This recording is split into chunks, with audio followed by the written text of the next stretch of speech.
My name is Paul Gessing. I'm president of the Rio Grande Foundation. Please take your seats. We've got a pretty full room tonight, so we're about to get started here. I think we have one board member of the Rio Grande Foundation here, Vic Bruno. Right there.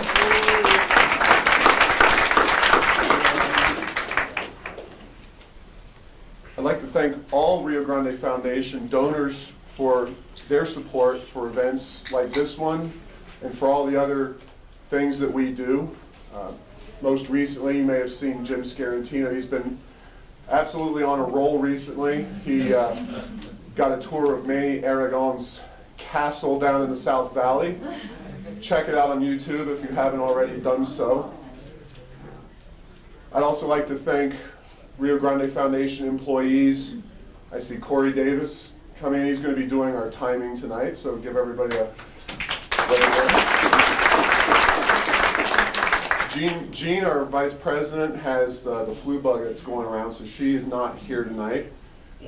Paige McKenzie helped many of you out front, so I don't know if she's in here, but Paige. And Luke DeGrider is doing some filming here in the front. And my wife Krista, who is almost ready to give birth here in January, she helped out with all this, so she's out front as well.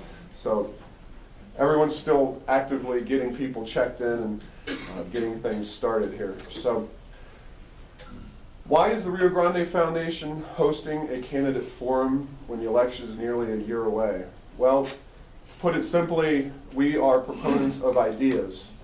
And we figure that it's never too early for an exchange of ideas. And we believe that the candidates will have an honest and open exchange of ideas here tonight. And I think it'll be a very interesting and informative experience. But also there's another, arguably more greedy reason, which is that party politics so often dominate who winds up running for office. And those are not necessarily idea people. They're party functionaries, do their work, but unfortunately they don't always pick principled candidates. I think any Republican who saw what happened in the last presidential election might have been frustrated by that kind of thing. And the Republican Party in New Mexico, for example, has not always had a very stellar track record of picking the best candidate that can win the race. That is if they can find a candidate to run in the race. So we're blessed this year with 4 candidates running, and we're going to have 2 candidates here answering your questions, and Whitney Cheshire, representing the Alan Way campaign, will be doing a 5-minute introduction of that campaign. So the format is going to be as follows. We'll have each candidate or Whitney do 5 minutes to introduce the candidate themselves, their vision for New Mexico. Then after that 5-minute introduction, we'll have, many of you should have put questions on slips of paper. I've asked the candidates, it's football season, we're going to call a bit of an audible. We're going to go with some of those questions for starters, and at my discretion, as the evening wears on, we may open it up to the floor for more spontaneous questions from the crowd. So with that, let's get started, and I would like to bring up Whitney Cheshire here to make a statement from the Alan Way campaign. Thank you, Whitney.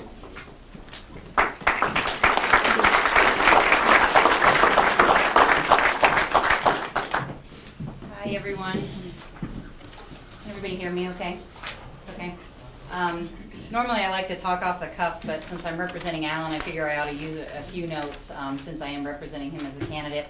I want to thank the Rio Grande Foundation for putting all of this together and letting me make a couple of comments on behalf of Alan.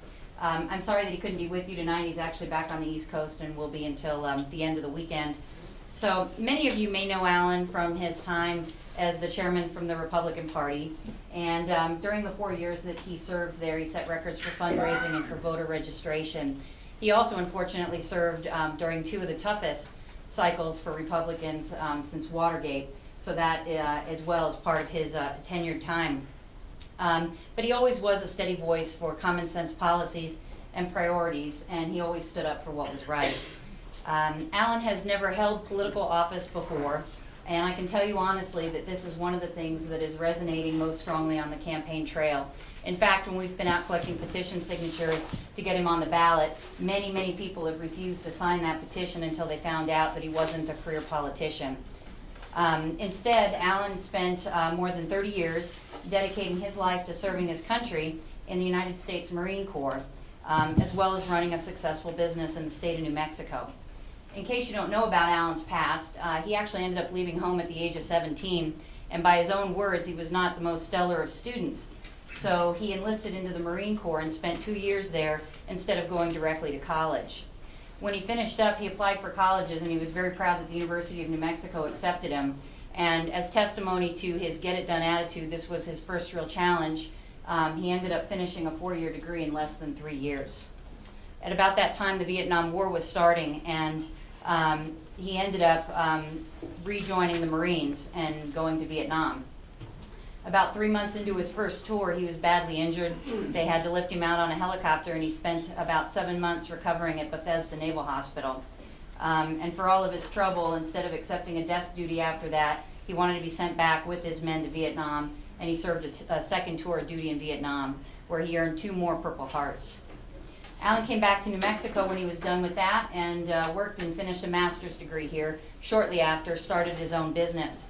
In 1979, CSI Aviation was founded. It's an air charter services company, and Alan began it with nothing more than a big work ethic and a small loan from the bank and some really great ideas. Now it employs about 25 people. He's been in business for over 30 years, and it's a successful New Mexico company. Alan's military service did not stop in Vietnam. He also served in the first Gulf War. He served in Somalia, and he served as Chief of Staff for the Marine Forces Pacific, where he oversaw about 85,000 Marines and naval officers. His last tour of duty took him to Iraq in 2003, when he went over after the war was complete to help train the Iraqi army. In short, Alan's life has been a testimony to hard work, dedication, service, and results. It's this experience and set of values that he will take to Santa Fe as governor. When people ask where Alan stands on the issues in a short meeting like this, I would just have to tell you right up front. He's pro-business, he's pro-private property rights, pro-life, pro-Second Amendment, and anti-tax. On the campaign trail, he has said he won't raise taxes and he will focus on getting rid of irrational regulations that are holding our small businesses back. For example, 2 days ago, we sent out a statement that within 48 hours of his election, he will get rid of the amendment to the pit rule, which is right now driving oil and gas business out of the state of New Mexico. He has already pledged to do that. He has said that he intends to run the state like he has run his business, being successful in certain areas. He says that 4 main components have made him successful. Number 1, he only hires good, qualified employees that can get the job done. Number 2, he'll insist on top-notch customer service, and in this case, the customer is the voter and the people of New Mexico. He'll balance a budget, and he'll remain accountable to the customer. And again, in government, that means to you and me. I believe I've also heard him say, when it comes to corruption in government, he talks about this quite a bit. Makes me a little nervous. He talks about taking a baseball bat to Santa Fe. And I have heard him use the word cattle prod. Of course, I've recommended that maybe he leave this kind of vocabulary out of his speaking engagements, but as most of you know, Alan usually calls things like he sees them, and we can all expect him to do that as governor. As a final note, since I'm the campaign manager, people like to ask me how the campaign's going, and I'd like to tell you it's going absolutely fantastic. It's been a long time since I had this much fun on a campaign. Alan is also a prostate cancer survivor. In 2004, he was diagnosed and has been cancer-free ever since. And part of the thing that we've been doing on the campaign trail is raising awareness for healthy lifestyles. And we've been running and walking in races around New Mexico. We did the 5K. Alan did the 5K in the Duke City Marathon. 10K in Roswell this past weekend. Had a great time, and we're having a good time on the campaign trail. If anybody would like to find out any more about Alan, his website is www.alanway2010.com, and there's information out in the hallway. And if any of you ever have any kind of follow-up questions, don't hesitate to contact us. Thank you very much.